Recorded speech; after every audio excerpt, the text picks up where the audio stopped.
Hello everyone, आज हम जानेंगे क्लास 10th हिस्ट्री का chapter 2 unit 1 the first world war खिलाफत and Noon corporation.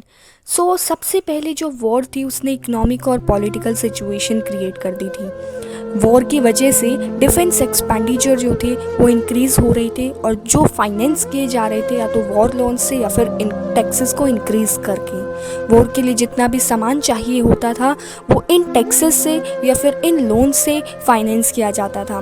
Custom duties जो थी वो भी रेज कर दी गई थी और इनकम टैक्स जो था वो इंट्रोड्यूस कर दिया गया था।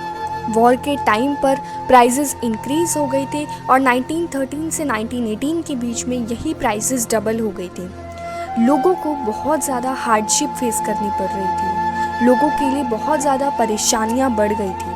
विलेजेस में से सोल्जर्स को बुलाया जाने लगा ताकि वो वॉर में जाकर लड़ सकें और इसी को कहते हैं फोर्स्ड रिक्रूटमेंट, यानी कि लोगों को फोर्स किया जाता है कि वो आर्मी को जाकर ज्वाइन करें।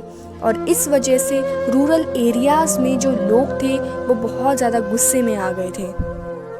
1918 से 1919 में और 1920 से 1921 में क्रॉप्स जो थे वो फेल हो गए थे, जिससे फूड की शॉर्टेज हो गई थी, यानी कि अब लोगों के लिए खाने के लिए कुछ भी नहीं था।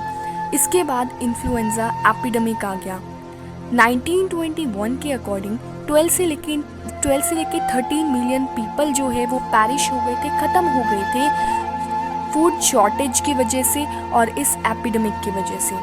लोगों ने सोचा था कि वॉर के बाद ये सारी हार्डशिप्स जो है वो ख़त्म हो जाएंगी और लोग जो है वो अच्छी ज़िंदगी जी पाएंगे। लेकिन